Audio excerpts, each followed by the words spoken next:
Agora tá entrando. Acho que agora já vai. O Sérgio Omar realmente só que 7h50 eu tenho que sair, cara. Tá? Que é 50 Não, minutinhos, eu vou precisar sair. com certeza. Great. Hello, Ross.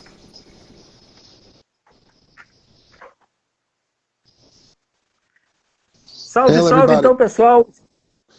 Estamos aqui em mais uma live do Rebel Rock e hoje a gente tem a honra, cara, grande honra de ter como convidado Ross the Boss, a lenda, guitarrista fundamental, né, cara? Influência para 10 em cada 10 guitarristas de heavy metal, de metal tradicional. A gente tem aqui o criador de riffs como Metal Days, Battle Hymns, Fight in the World, Carry On, Hail and Kill. Alô? Yes, yes, yes. Comigo aqui o Gregory, que vai fazer a mão de tradução aqui, né? Porque o Ross não fala português e o meu inglês é terrível, né, cara? Para não dizer outra palavra. Então a gente vai começar aqui 40, 50 minutos, uma entrevista bacana com Ross the Boss. Ross, first of all, I would like to thank you for accepting the invitation to participate in this live and also say it's a great honor for Rebel Rock to have you here as a guest. Então, so thank you so much. Well, thank you for the nice words, but the honor is mine. Agradeço as palavras, mas a honra é dele. Foi dele. Quem dera, né? Beleza. Então, para a gente começar, eu vou fazer em português, tá, Gregor? As que eu consegui aqui, eu faço em inglês, tá? Eu queria saber, assim, como é que foi para o Ross Friedman, né? Onde ele cresceu e como se iniciou a vida dele na música, em especial no rock e heavy metal. Ross, how did it all started? When you start to play, why do you like it heavy metal? Your first contact with heavy metal? Tell us, how old did it started? Well, I started playing piano when I was 13. Younger, like I was 8. I started playing piano when I was 8, and I was very good.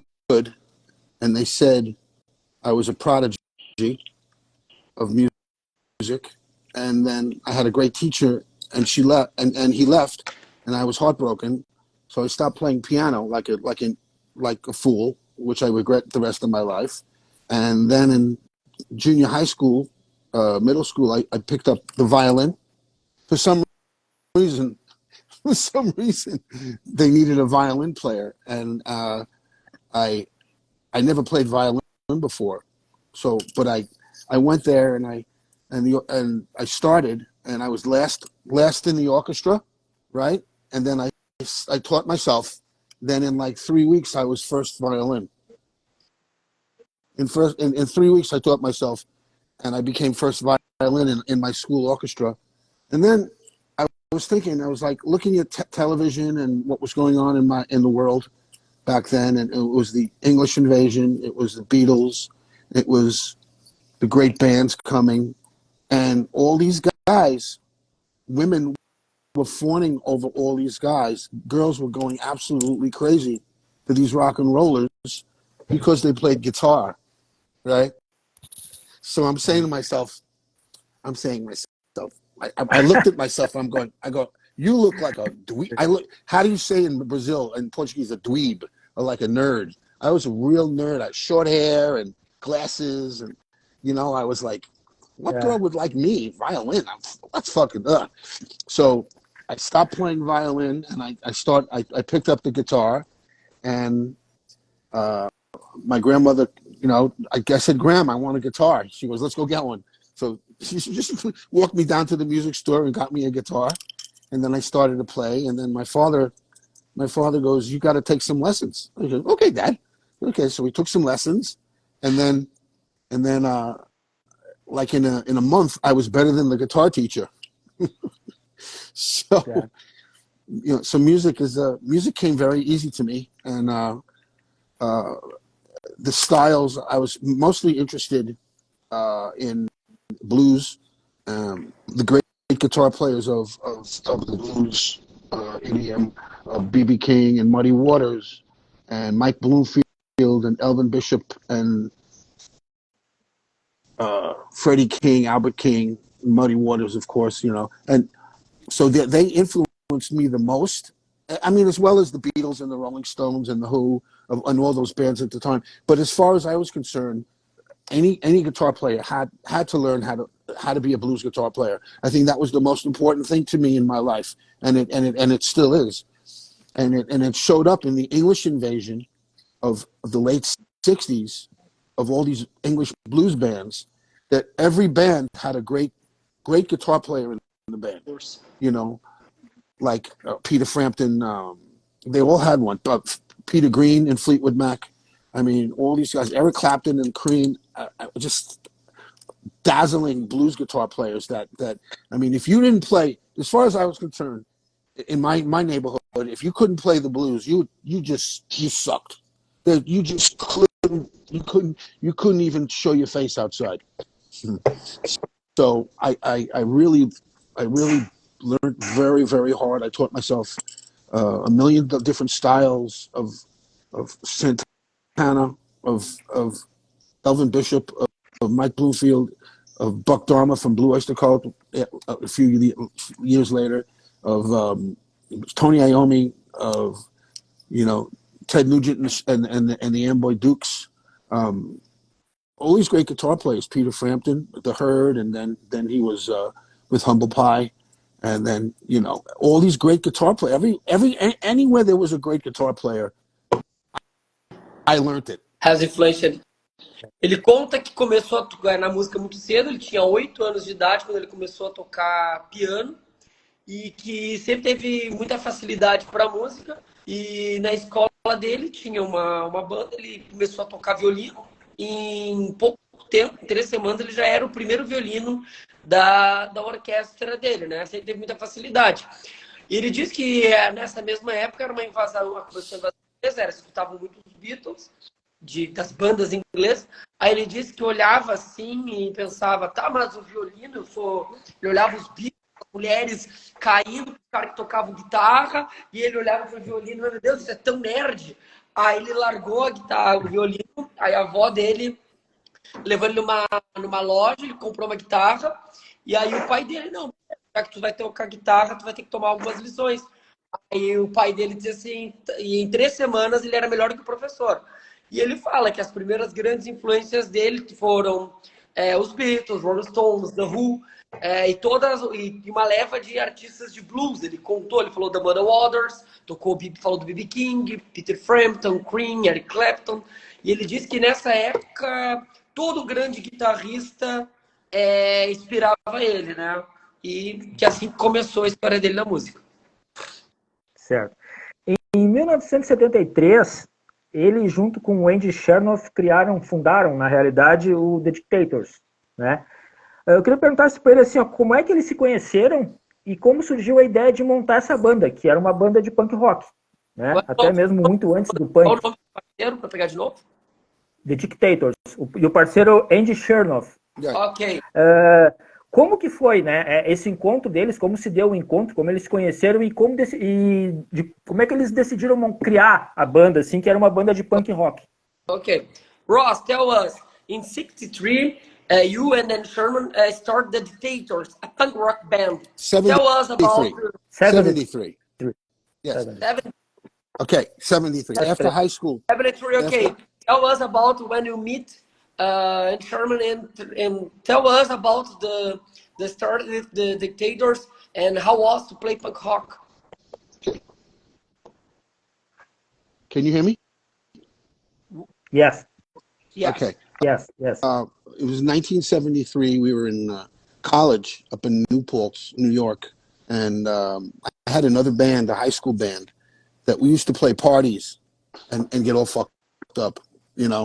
Drink, smoke, go crazy, but it wasn't very good. I mean, I was good, I thought. And Andy said, you're a great guitar player, but you want to form a band?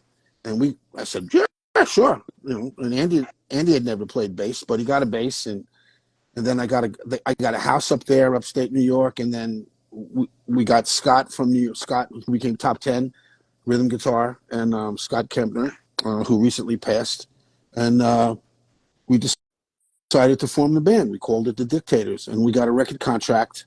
In 1974, we put out our first record in 1975, and we're making our brand new record right now with the new Dictators, and it's absolutely fantastic. It will be out, I say, late August. It's I think one of the best records. One of the best records I've ever done. It's so the band continues.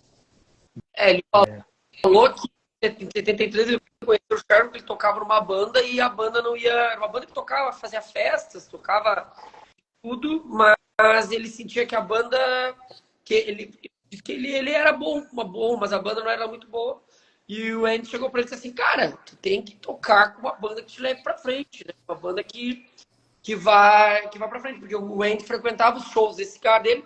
E eles melhoraram com a ideia. E aí eles montaram os Dictators, 74, 75 saiu o primeiro álbum. E ele disse que foi uma das melhores coisas que ele fez da vida. Que foi uma banda que a banda continua. E que ele disse que foi simplesmente fantástico ter tido esse encontro, que o Andy era um baita do músico também. E que, conforme se imaginava, foi fantástico mesmo esse encontro. Depois disso, né, depois dele ter deixado o Dictators, ele foi para a França, né, do French, tocar com o Chicken Street, banda do Fabian Shine, né? Como é que foi esse período na França? Isso, um ano, ele tocou durante um ano. Como é que foi esse período na França?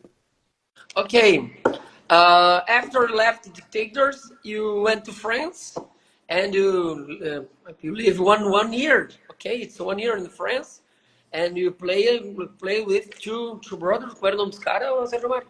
Os franceses que ele tocou. Fabian Shine. Fabian Shine, and tell us about this experience living and playing 1 year in France. Oh yeah, so the Dictators weren't playing, and my manager Sandy Pearlman, who managed the Blue Oyster Cult and Black Sabbath for a while, they were in Paris, right? And Sandy calls me, and he was like, Sandy calls me and goes, Ross, hey, what's up, Sandy? He says, I'm in Paris. They want you. I said, they want me? Who wants me? Oh, Shakin' Street. You got to see her. She's gorgeous. I go, oh my God, what am I getting into? So the next day, they need a guitar player. Oh, okay. So the next day, grab your guitar, go to JFK. Next day, I'm in the airport, go to Paris.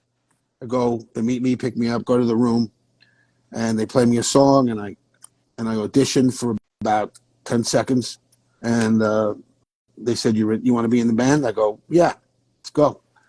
So we went to San Francisco and made the record, and then we started touring all over. We did the Black and Blue tour, Black Sabbath, Blue Oyster Cult, France. We did like 40 shows in France, and did the whole Black and Blue tour of North America.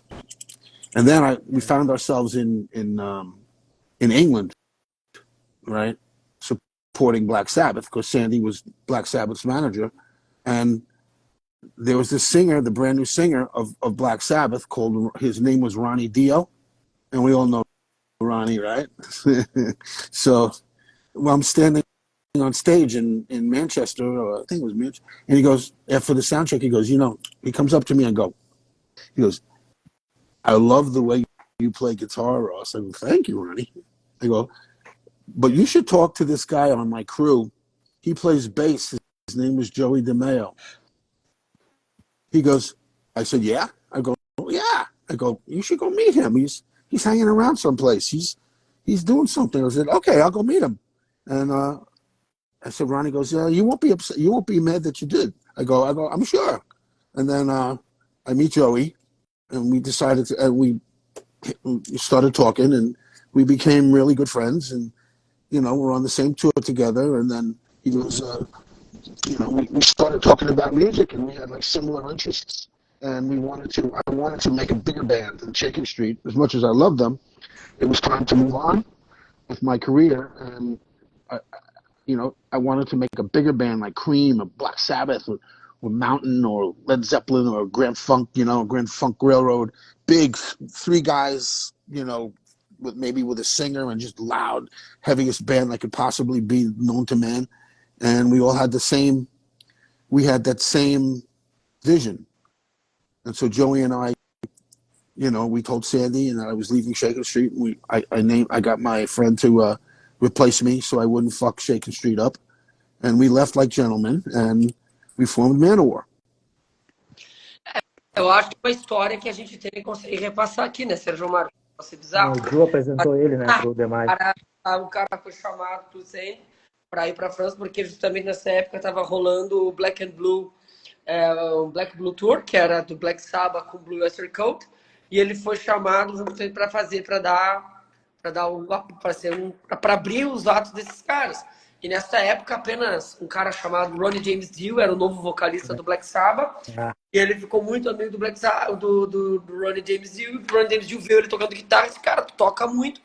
Então tipo, te apresentar para um cara que eu conheço, que tá na minha equipe, chamado John DeMaio. E ele ficou muito amigo do John DeMaio. E aí eu acho que o resto é história, né? Eu acho que aí virou. Mas basicamente ele foi chamado, ele estava na Califórnia, quando ele foi chamado para ir para a França. Ele é um telefonema, cara, toca demais. Nós temos aqui nós precisamos de alguém para ajudar a fazer um supporting band, umas bandas de apoio para o Blue Oyster Cult pro Black Sabbath. E ele disse, meu Deus, em 2 toques ele estava no aeroporto, no JKS e se mandou, né? E tá aí. E ali começou o Manowar, porque o grande projeto dele era fazer algo grande, como Led Zeppelin, como Black Sabbath. Enfim, então é interessante até a gente saber que o James Dio, foi o padrinho dessa coisa toda. Não bastava o Dio ser o maior vocalista de heavy metal da história, deu um empurrãozinho, né, para surgir uma outra banda fantástica que foi o Manowar.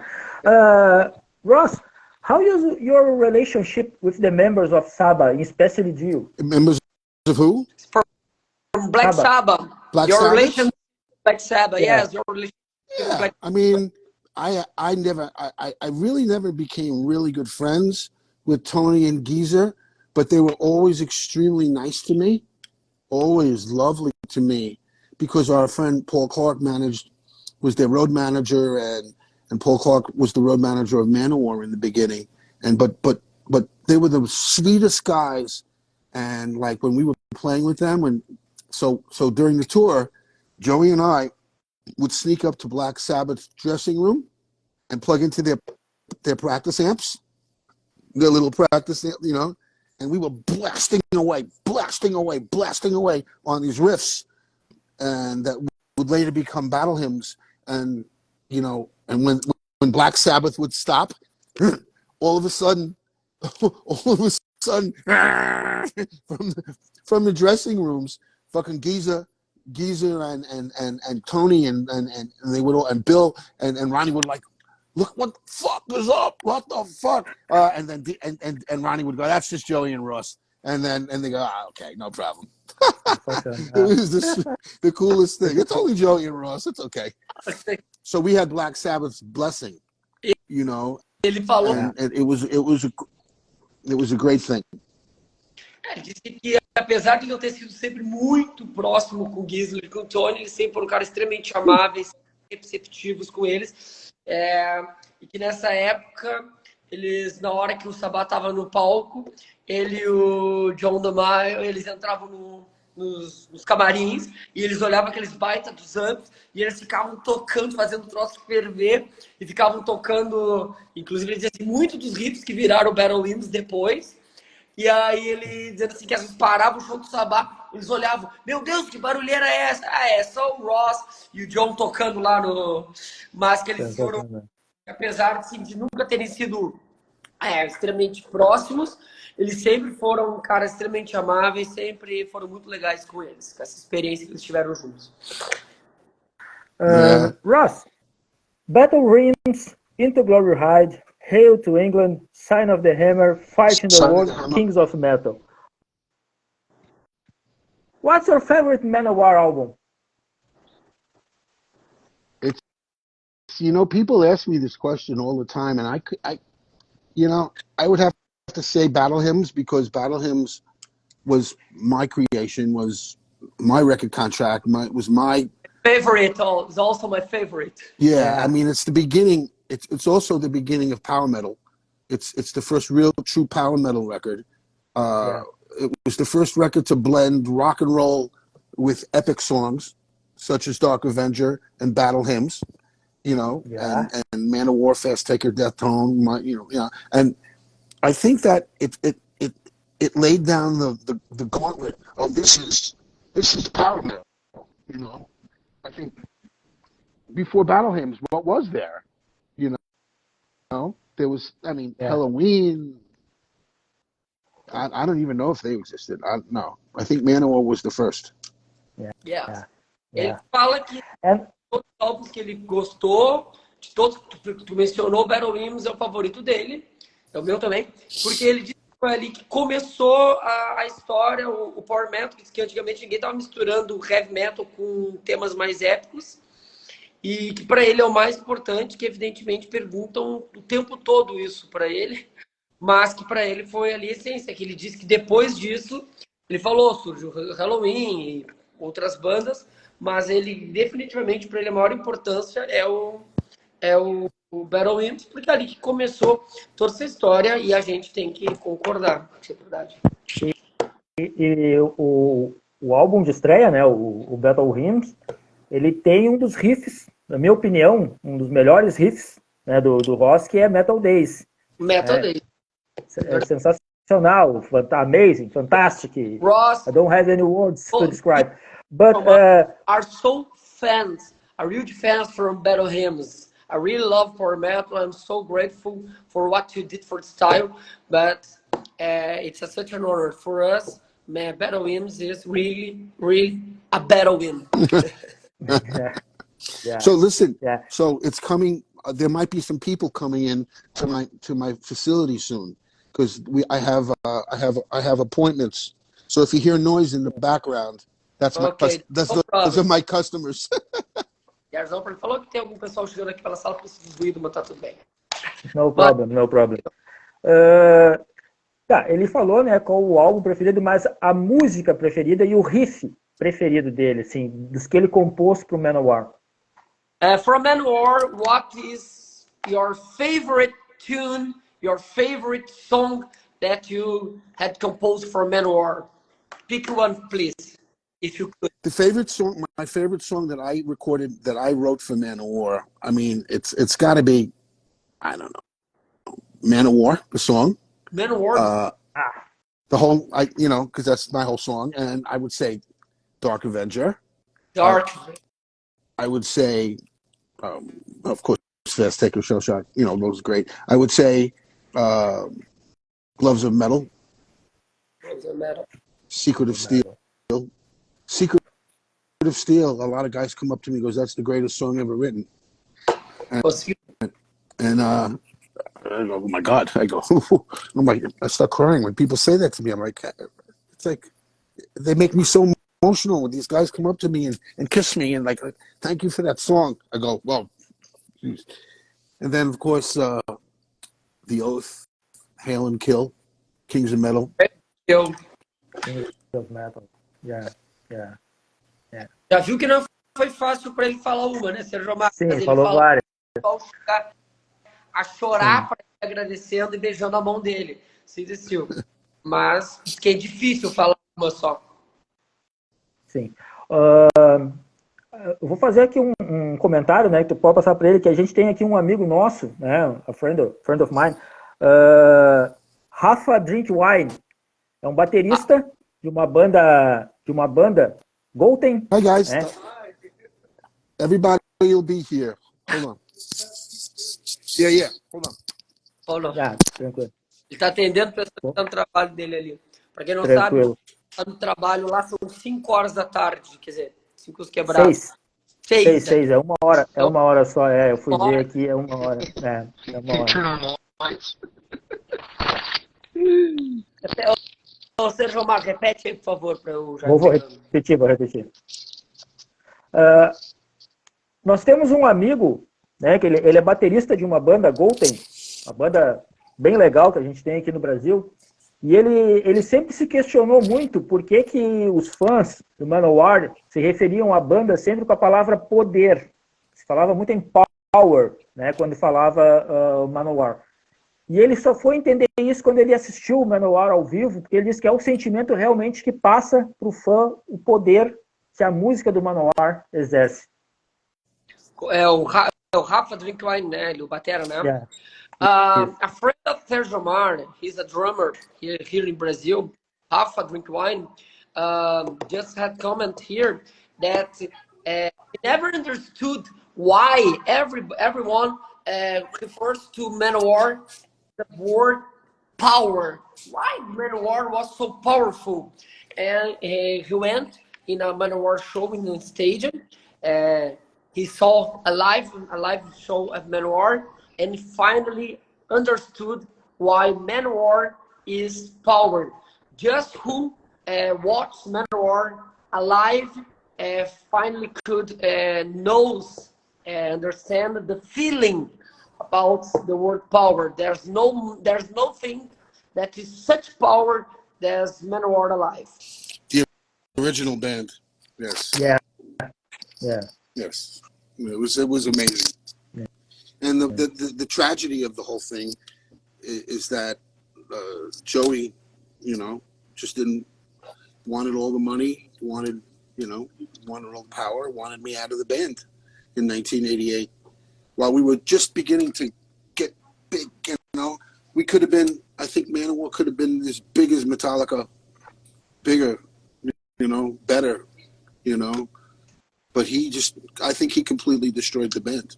I mean, they are still, hi guys, I think they're successful, to an extent, but they can't play in the United States. They can't, it was a tragedy. The whole thing was set up. Everything was ready to go. And then...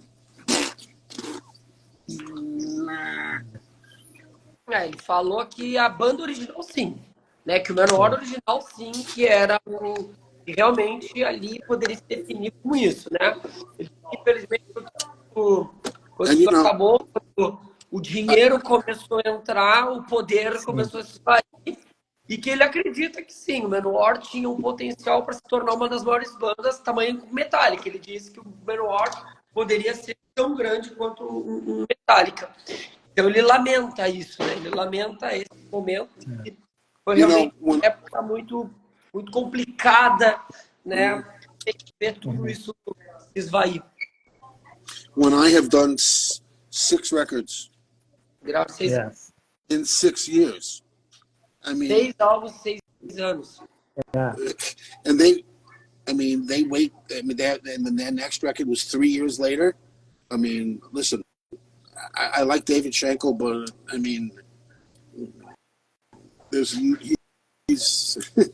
he wasn't me. Yeah. I like that. Não precisa tradução. Mas não é. Eu nem vou entrar aqui, eu ia perguntar o que ele acha, mas eu não vou deixar bem tranquilo aqui, não vou falar mais. Mostrou bem o motivo em relação ao Manowar e Sim. Mas o cara não é. Tranquilo. Momento polêmico. Sim, não ele não nutre um sentimento muito legal pela banda.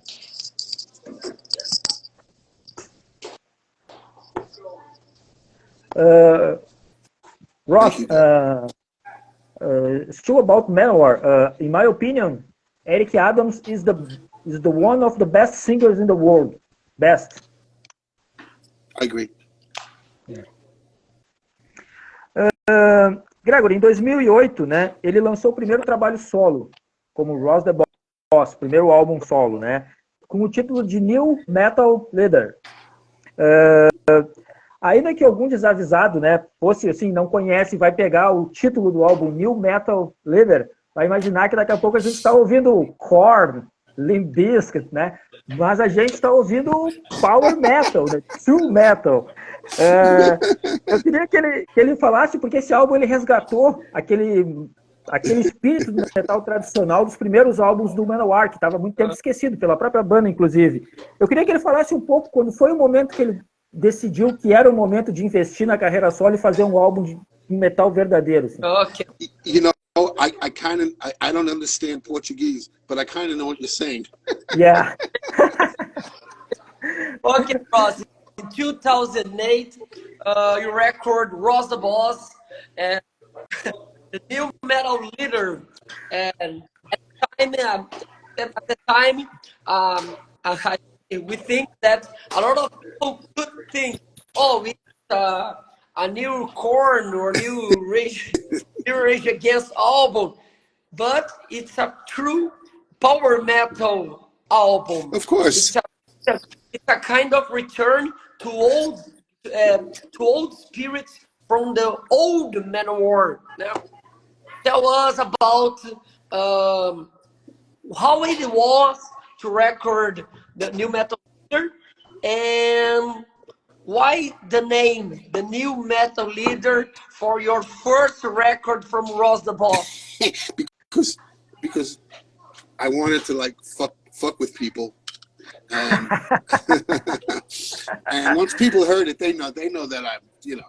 And the great thing about it is it's a great record. All the records, I think all my solo records are really good. And but the new one that Mark and I are working on now, 5. Yeah. It's total. It's going to be total old school Manowar. Só ele falou que botou esse nome porque ele gosta de brincar com as pessoas, né? E que foi um grande álbum, né? Mas que ele está avisando que o que ele está gravando agora vai vir ser realmente Manowar Old School.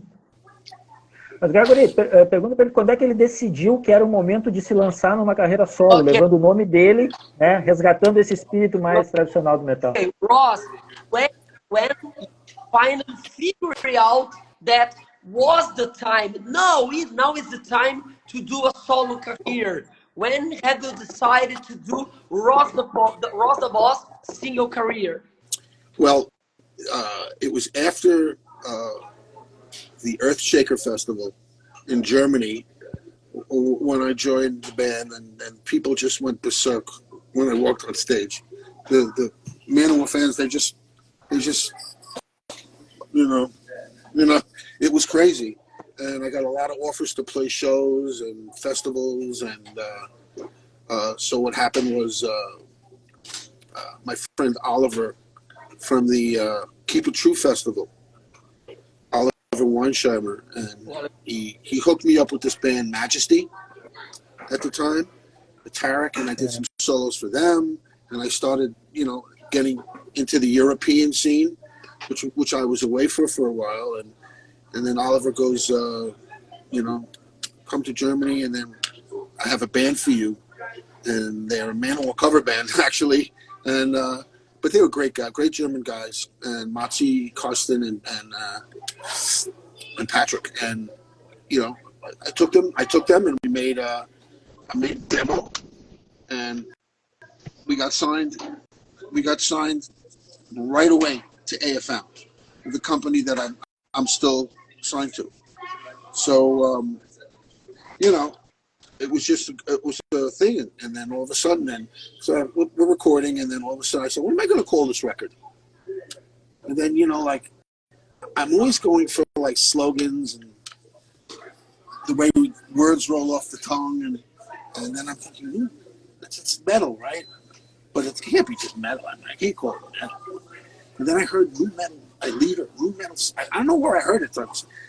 Then I heard new metal leader. I go, that's fucking brilliant. That's what this record is going to be called, because it's exactly the opposite of what it is. You know, it's not new metal. It's old metal, but it's new.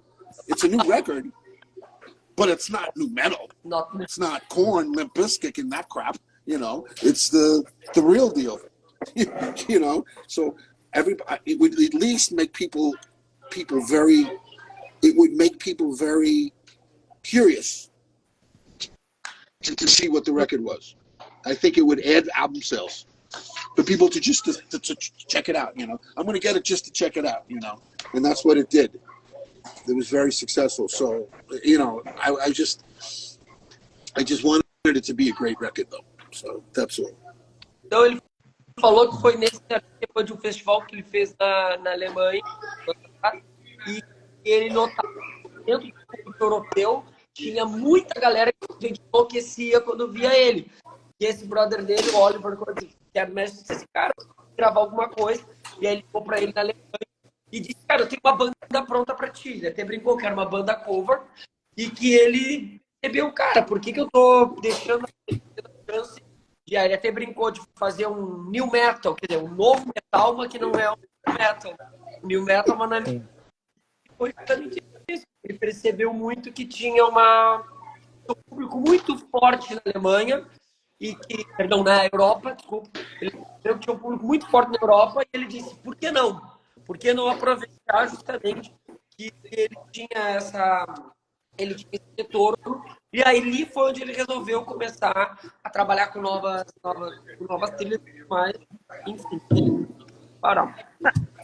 Uma coisa que se percebe muito no Ross é o seguinte, ele tem a raiz dele no punk rock, né? Apesar de ouvir muito blues, né? Começou ali ouvindo muito blues. A primeira banda dele era uma banda de punk rock. Depois criou o Manowar, né? Um dos maiores nomes do heavy metal tradicional, a base do power metal. E aí eu queria perguntar como é que foi para ele participar do disco do álbum do Helicopters, né? Do segundo álbum do Helicopters, onde ele gravou uma música. Como é que foi para ele participar de um estilo que, digamos assim, é uma mescla do punk rock com aquele rock and roll mais antigo, né? Com uma pegada mais atual, assim. Exatamente. Como é que foi para ele participar e como é que se deu esse convite para ele participar do álbum do Helicopters? Ross, you came from blues. Your started music was with Stickers Rock. You created Manowar, that is one of the greatest names from heavy metal, traditional heavy metal from all times, the beginning of the power metal. But you have participated, you played with Helicopters, and Helicopters is a kind of mixed songs. We got hard, we got punk, we got heavy, but you were there.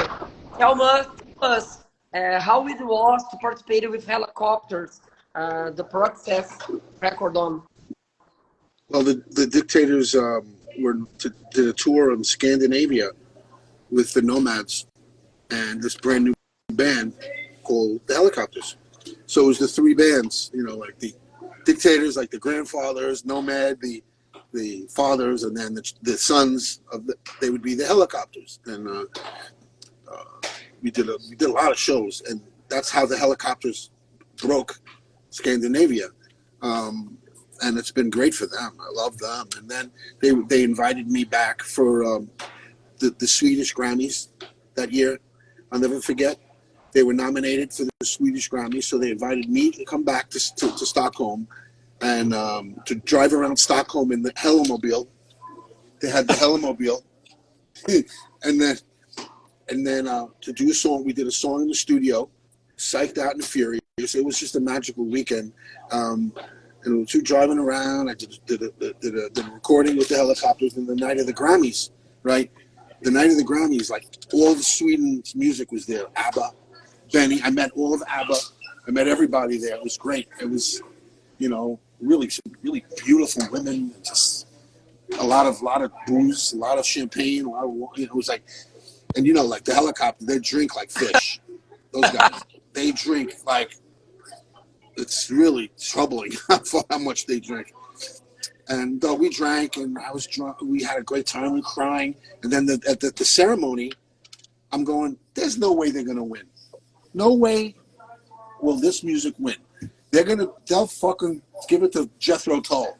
They will, just like they did in America. They're going to disregard this or rock and roll, you know. And it got to it, and guess what? They won. they won the fucking Grammy. I couldn't believe it. I was like, my head exploded. I go, my boys, they win. It's like my sons won. It was like we were so hugging each other and crying. I was like, we won the Grammy. It was amazing. It was just, and then the party really started. We really got. It was just, we were just. Yeah, we were just disgraceful how drunk we were. But it was happy joy.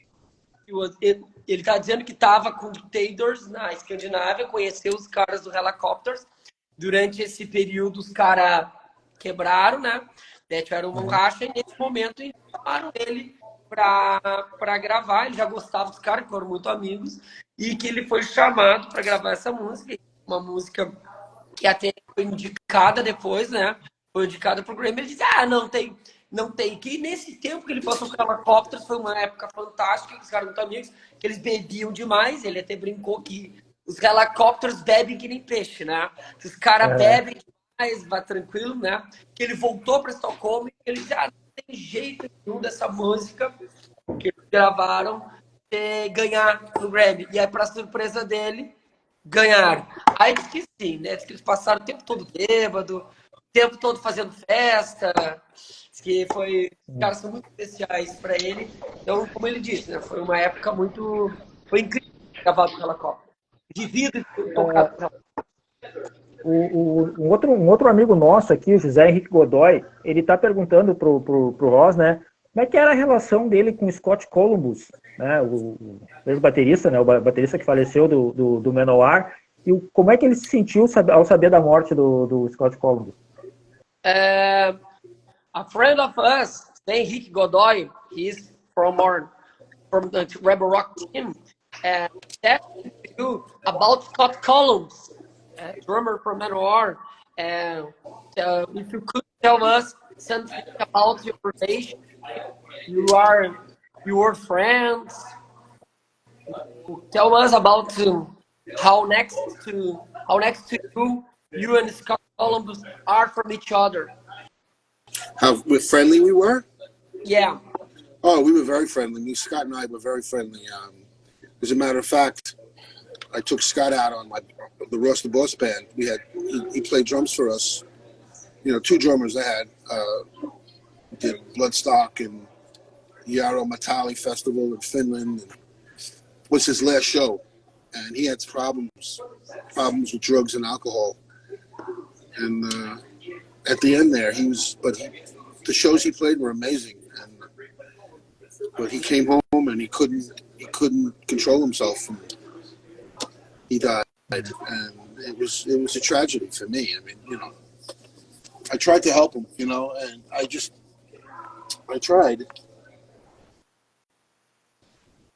Eles eram amigos, inclusive foi chamado. Listen, you're gonna get me. It's tough. I think são muito amigos e que, inclusive, o Scott Columbus foi chamado para ser um dos bateristas do Ross the Boss, mas infelizmente ele não conseguiu ter controle com o álcool e com as drogas e que infelizmente foi uma fatalidade que acabou se perdendo. Mas como tu pode ver, foi um momento de bastante emoção para ele ter ficado no nome de Scott Columbus, porque eles eram realmente muito amigos e que ele sente. I'm sorry to you, Ross. I'm sorry. I'm so sorry. I'm sorry too. For you. Thank you. There's nothing Rebel anyone Rock could have done. Thank you. Ok. Yeah. Não tinha o que se fazer. Our feeling. Okay? Antes da gente encerrar, two more questions. Eu gostaria de saber o que o Ross escuta nas horas vagas, assim, se é apenas metal, se é punk rock, se é variado, o que ele escuta em casa, assim, ele chega em casa, eu vou ouvir tal banda, que tipo de música que ele escuta? Ross, what you're listening to? What is in Ross the Boss? In the Ross the Boss set playlist? What you're listening to? That I listen to? Oh, I you know, I'm so old-fashioned. I listen to the stuff that I've always listened to in my life. I'm sure that there are a lot of new great bands out there, but I don't have time to listen to that. But I listen to my standards, you know. Whenever I need an uplifting, I listen to B.B. King. I listen to The Who. I listen to the people that are geniuses. I listen to classical music. I listen to Wes Montgomery. I listen to, you know, John Coltrane. I listen to Paul Butterfield Blues Band. I listen to, you know, Miles Copeland. I listen to Judy Garland. I listen to a lot of people. I mean, Count Basie, Ella Fitzgerald. I mean, you know, Elvis Presley. I like all music. You know, I like you know, you know what band I like? I like Soundgarden. I really like Que coisa Soundgarden. nova. New About new music. bands. New Any bands. new stuff? Any new stuff? Nah, I don't even know. No? I'm not plugged in. I'm not plugged in enough. But when I had my own show called the Gimme Radio. When that was going, I used to do my own show every 2 weeks, and I knew all the. I mean, I would listen to it. I have all those bands, you know, but it hasn't been. We've been off the air tragically for a year, so I have no idea what's going on. All I know is I'm putting out a new record with the Dictators, and the new Roast the Boss band record is going to be fantastic. I know it. That's what I know. Sim. Ele é bem É. escuta B.B. King, The Who, muita música clássica, né? E coisa nova, ele confessa que não tá muito ligado, não. Mas é claro, se os Dictators fizer uma coisa nova, ele vai testando. Mas a playlist dele é mais antigona mesmo, como ele disse. Então, para a gente encerrar, são 4 álbuns da carreira solo, né? 4 álbuns, uma coletânea. O que a gente pode esperar do futuro, do Ross the Boss, tanto na carreira solo quanto Dictators, ou um outro projeto, alguma participação? O que a gente tem pela frente na carreira do Ross the Boss? Ross the Boss, just right now your career, we got 4 record albums, 1 best of, and we're going to the 5th record. What could we expect? What can we expect for the future of Ross the Boss? It's going to be. I think it's going to be even closer to my days in Manowar. You know, to what made people really love the band. I think people want that. People are asking for it, and they're going to get it. And Mark and I are very committed to it, and it's going to be. We have 2 songs already. We have two songs, and it's awesome. It's going to be great. I promise you. With any kind of date when it will be reached? Not yet. I don't know when we're going to have it done. I don't know. I think AFM wants me to release singles. Ok. Right. É isso que ele disse, né? Que quem pode esperar o próximo álbum é para os fãs do Core, aos fãs do verdadeiro heavy metal, que ainda não tem uma data, mas que ao longo vai lançando aí alguns singles. Yeah, singles first, and then I'm doing Barcelona Rock Fest. I'm playing Milwaukee Metal Fest at the end of May. I'm playing Vai tocar no Walk. bunch of stuff. Yeah. So it's it's good. Don't worry about it. It's gonna. Tem bastante trabalho para acontecer. Everything's gonna happen. Tudo vai acontecer. Ross, para finalizar, eu gostaria de agradecer muito, cara, por você ter aceitado o convite e participar dessa live aqui. Cara, uma honra imensa a gente estar recebendo um dos guitarristas mais influentes que eu, com 47 anos, cresci ouvindo Manowar. O riff de Metal Days até hoje me emociona quando eu estou ouvindo meus fones, escutando Metal Days, eu me emociono. Então, agradecer. Okay. Can you just give me 5 minutes? Go ahead. Agradecer de coração, né, mais uma vez, por ter aceitado o convite. E a gente espera um dia encontrar Ross aqui pelo Brasil e se encontrar num show aí para poder conversar e trocar uma ideia. From the bottom of our heart, from Rebel Hawk, we are so grateful with no words to thank you for our invited for this interview here in Instagram. Both me and Sergio Mar, we are huge fans from Manowar. Manowar means a lot to us. Ross the Boss, your guitar and your kid It means a lot to us. Both of us up to Better Williams and many more stuff. So from the bottom of our heart, we are so grateful to have this chat with you. And you are a fucking nice people. You are so cool. You're you're better than album covers. You're the real Rosa Oh, boss.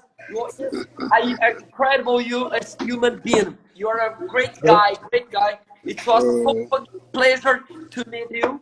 And again, thank you. And came to Brazil, and we hope we meet and greet you from Rio, and Obrigado. drink a beer, and eat a churrasco here in Brazil. Let's go.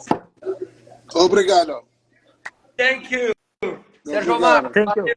Valeu, stay happy. Thank you. Good night, Ross. All right. Good night. Thank you, boys.